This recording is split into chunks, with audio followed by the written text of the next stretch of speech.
Hello students, 11th class के mathematics का chapter first आज हम स्टार्ट करने जा रहे हैं। सेट्स, ये आपकी स्टार्टिंग है 11th क्लास के मैथमेटिक्स की।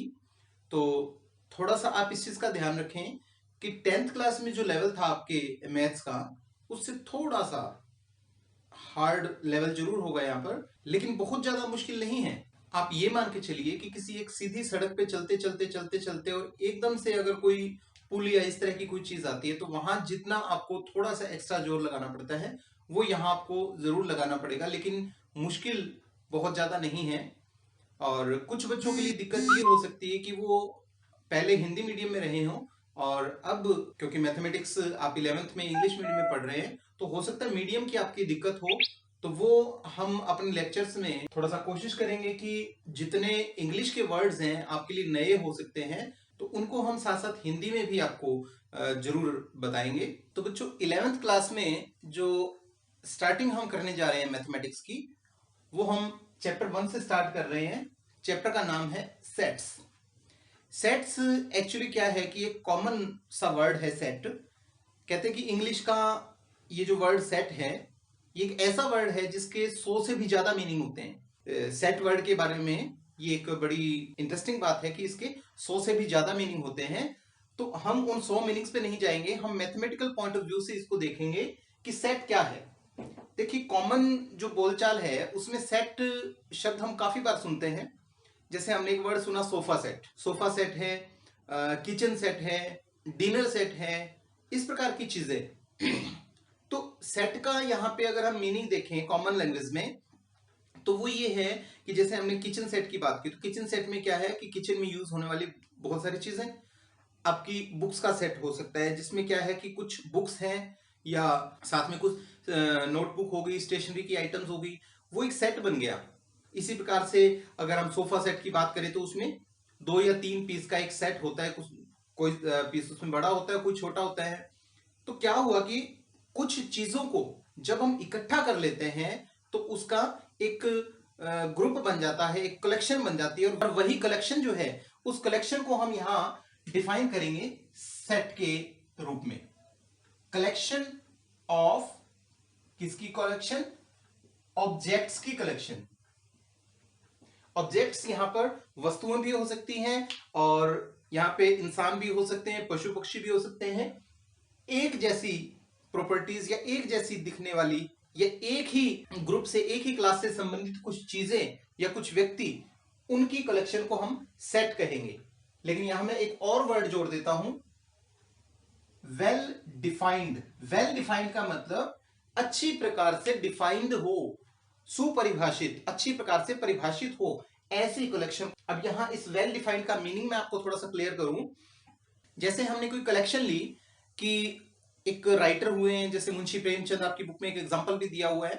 मुंशी प्रेमचंद ने कुछ बुक्स लिखी, तो उन बुक्स की जब हम कलेक्शन के बारे में बात करते हैं तो वहां बिल्कुल क्लियर है कि कौन सी बुक तो उस कलेक्शन के अंदर आएगी और कौन सी बुक उस कलेक्शन में नहीं आएगी। जो बुक्स उन राइटर ने लिखी है, मुंशी प्रेमचंद ने, वो तो उस कलेक्शन में आएंगी, और जो बुक्स उनकी लिखी हुई नहीं है वो उनके उस कलेक्शन में नहीं आएंगी। इसी प्रकार से एक और एग्जांपल आपकी बुक में दिया हुआ है, collection of reverse in India. River, नदियां। इंडिया के अंदर जो नदियां हैं उनकी कलेक्शन जो है वो वेल डिफाइंड है। डेफिनेशन क्या है उसकी कि ऐसी नदियां जो इंडिया के अंदर है, और वो नदी होनी चाहिए। नदी की एक प्रॉपर डेफिनेशन होती है आपकी ज्योग्राफी में। तो वो एक वेल डिफाइंड कलेक्शन है, उसमें उस दायरे से बाहर की या उस कंडीशन को क्वालिफाई करने वाली आइटम्स को छोड़ के और कोई आइटम और कोई ऑब्जेक्ट आएगा ही नहीं। जैसे हम अगर अमेजन नदी की बात करें, नाइल्स रिवर की बात करें, तो वो रिवर्स उस कलेक्शन में नहीं आएंगी।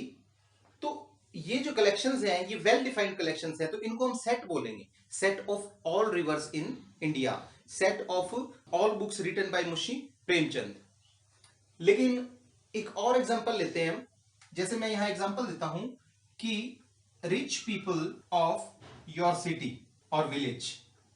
आपके गांव या शहर के जो रिच पीपल हैं, जो अमीर लोग हैं, उनकी कलेक्शन के बारे में आप बात करें तो रिच लोगों में कौन आएंगे? जैसे मान लीजिए मैं मेरे शहर की बात करूं, जो सबसे बड़ी फर्म या जो सबसे अमीर लोगों का अगर हम बात करें, तो मैंने क्या किया, 1 करोड़ से लेके और 10 करोड़ तक के जो मंथली अर्निंग वाले लोग हैं उनको मैंने रिच पीपल की कैटेगरी में ले लिया। ये मान लीजिए मेरे शहर में 20 लोग हैं। अब हुआ क्या कि 1 करोड़ मंथली वाले आदमी को मैंने इस कलेक्शन में रख लिया, rich people of my city. लेकिन जो बंदा 99 लाख रुपए महीने के कमा रहा है, क्लियर सी बात है कि 1 करोड़ वाला जब अमीर है तो 99 लाख रुपए महीने वाला क्या होगा, वो भी तो अमीर ही होगा ना।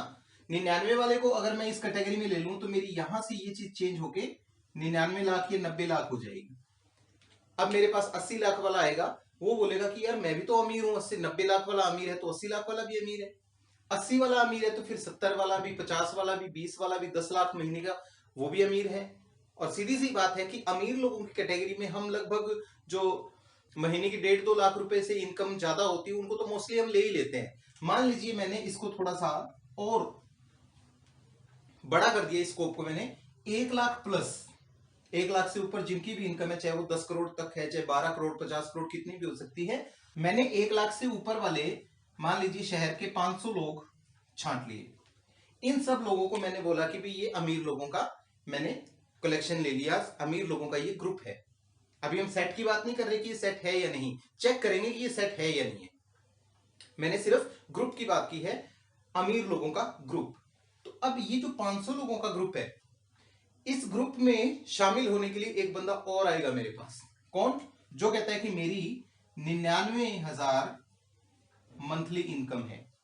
अब आप बताइए, 1 लाख वाले को आपने अमीर लोगों के क्लब में शामिल किया है, क्या आप 99,000 वाले को नहीं करेंगे? करेंगे ना। तो 99 वाला भी आएगा उसमें, 95 वाला भी आएगा उसमें, 90,000 वाला भी आएगा उसमें, 60,000 वाला भी आ जाएगा, 50 वाला भी आ जाएगा। करते करते करते करते और हम कहां पहुंच जाएंगे, हम उन झुग्गी झोंपड़ियों में भी पहुंच जाएंगे। क्योंकि 90 वाला बोल रहा है कि मैं अमीर हूं, तो 85 वाला भी कहां पीछे रहेगा। 85 वाला अमीर है तो हमें 80 वाले को भी दिखाना पड़ेगा। 80 वाले को अमीर दिखा दिया तो 70 वाला भी, 60 वाला भी, 10 वाला भी, 10 वाले से 5 वाला भी, और जो कुछ नहीं कमाता, कुछ नहीं करता, जो बिल्कुल मांग के खाने वाला व्यक्ति है, वो व्यक्ति भी इस कैटेगरी में आ जाएगा। क्यों? क्योंकि हमने कोई क्लियर डेफिनेशन यहां पर नहीं दी रिच की। रिच की क्या परिभाषा है, अमीर व्यक्ति की डेफिनेशन क्या है।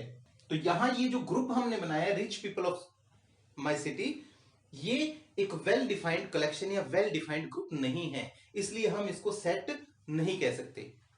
क्योंकि यहां कंफ्यूजन है कि कौन बंदा इसमें शामिल होगा और कौन इसमें शामिल नहीं होगा, राइट। तो इस प्रकार के कुछ क्वेश्चंस आपको फर्स्ट एक्सरसाइज के फर्स्ट क्वेश्चन में कुछ पार्ट्स दिए हुए हैं, आप उनको देखेंगे, समझेंगे कि कौन सा ग्रुप जो है वो सेट बनाता है और कौन सा ग्रुप सेट नहीं बनाता। सेट की यहां पर अगर हम डेफिनेशन की बात करें तो सेट की डेफिनेशन क्या हुई, a well defined collection of objects is called set. Set की ये डेफिनेशन हो गई।